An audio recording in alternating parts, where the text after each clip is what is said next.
रावण को सोने की लंका कैसे मिली, चलिए जानते हैं। त्रेता युग में लंका नगरी का निर्माण स्वयं विश्वकर्मा ने किया था। यह नगरी त्रिकूट पर्वत पर स्थित थी। लंका अपनी अद्भुत वास्तुकला, सोने के महलों और भव्यता के कारण स्वर्ग से भी अधिक सुंदर मानी जाती थी।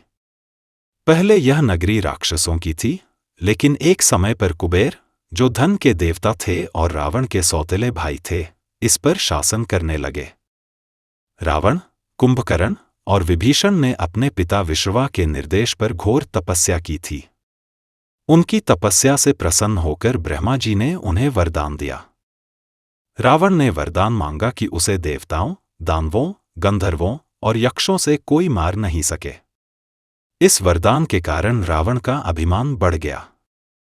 उसने अपने साम्राज्य का विस्तार करने का निश्चय किया और लंका पर अधिकार करने की योजना बनाई। वरदान मिलने के बाद रावण अपने भाइयों के साथ त्रिकूट पर्वत पर पहुंचा। वहां उसने देखा कि लंका नगरी कुबेर के अधीन है। रावण ने सोचा कि यह नगरी उसकी है, क्योंकि लंका मूल रूप से राक्षसों की नगरी थी। रावण ने एक दूत को कुबेर के पास भेजा। दूत ने कुबेर से कहा, लंका राक्षसों की है, आप इसे हमें सौंप दें। रावण यहाँ के राजा बनना चाहते हैं। कुबेर ने दूत से कहा, यह नगरी और इसका वैभव मेरा ही नहीं, रावण का भी है। यदि रावण इसे अपना मानता है तो मैं इसे छोड़ने को तैयार हूं। मुझे सत्ता का मोह नहीं है। लेकिन कुबेर को यह समझ में आया कि रावण का अभिमान उसके विनाश का कारण बन सकता है। इसलिए उन्होंने अपने पिता विश्रवा से परामर्श लिया। विश्रवा ने कुबेर को समझाया कि रावण अब अत्यधिक महत्वाकांक्षी और निर्दयी हो गया है। उन्होंने कुबेर को सलाह दी कि वह अपने परिवार के साथ लंका छोड़ दे, क्योंकि रावण किसी भी हद तक जा सकता है।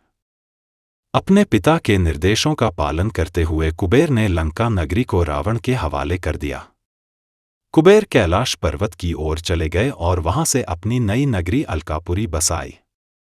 कुबेर के लंका छोड़ने के बाद रावण वहां का नया राजा बन गया।